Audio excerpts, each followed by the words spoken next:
Hello guys, അപ്പോൾ നമുക്കിന്ന് ദുരന്തർ 2 കാണാൻ പോവാം. ഞങ്ങൾ എല്ലാവരും കൂടിയാട്ടോ പോകുന്നത്. ഇത് പോകുന്ന വഴിയിലുള്ള കാഴ്ചയാണ് വിളഞ്ഞു നിൽക്കുന്ന ഗോതമ്പ് പാടം. ഞങ്ങൾ ഫിലിം കാണാൻ വന്നത് ഈ ഒരു ഓഡിറ്റോറിയത്തിലാണ്.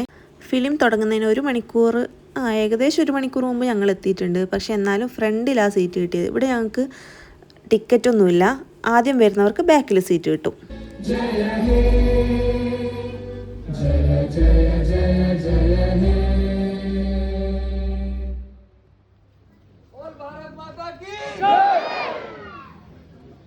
അങ്ങനെ നാഷണൽ ആന്തമൊക്കെ കഴിഞ്ഞ് ഫിലിം സ്റ്റാർട്ട് ചെയ്തു.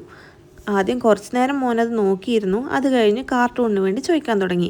അതെന്തായാലും നന്നായി എന്ന് എനിക്ക് തോന്നി. കാരണം കുട്ടികൾ ഈ സിനിമ കാണുന്നത് അത്ര നല്ലതൊന്നുമല്ല. ഭയങ്കര വയലൻസാണ്. പാർട്ട് 1-നേക്കാളും വയലൻസാണ് ഈ പാർട്ട് 2-ലുള്ളത്.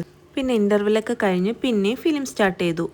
വയലൻസിൻ്റെ കാര്യം പറഞ്ഞില്ലേ, തല വെട്ടുന്നതും കാല് വെട്ടുന്നതെല്ലാം ഭയങ്കര റിയലായിട്ട് കാണുന്ന പോലെ നമുക്ക് തോന്നും.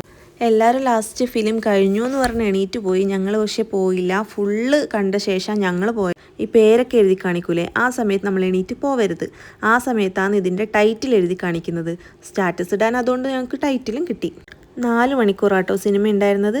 സിനിമയൊക്കെ കഴിഞ്ഞ് ഞങ്ങൾ പുറത്തിറങ്ങി. അപ്പോൾ കേരള പൊറോട്ടയും ചിക്കനും കിട്ടുമെന്ന് നേരത്തെ അറിഞ്ഞിട്ടുണ്ടായിരുന്നു. അങ്ങനെ അത് വാങ്ങാമെന്ന് വിചാരിച്ച് പോയി. അപ്പോഴത്തേക്ക് കുറേ സമയം ലേറ്റ് ആയതുകൊണ്ട് അവിടെ പൊറോട്ടയെല്ലാം തീർന്നിട്ടുണ്ടായിരുന്നു. പിന്നെ ഒരു സ്ഥലത്ത് നിന്ന് ആക്കിത്തരാമെന്ന് പറഞ്ഞു. പക്ഷേ അതിന് അരമണിക്കൂർ വെയിറ്റ് ചെയ്യാം. പിന്നെ ഞങ്ങൾ ഈ ഒരു ഫുഡ് സ്പോട്ടിലേക്ക് വന്നു. ഇവിടുന്ന് മസാല ദോശ ഓർഡർ ചെയ്തു. പക്ഷേ നാട്ടിലെ മസാല ദോശയേ അല്ല. പിന്നെ അഡ്ജസ്റ്റ് ചെയ്ത് അതും കഴിച്ച് ഞങ്ങൾ നേരെ ക്വാർട്ടേഴ്സിലേക്ക് വിട്ടു.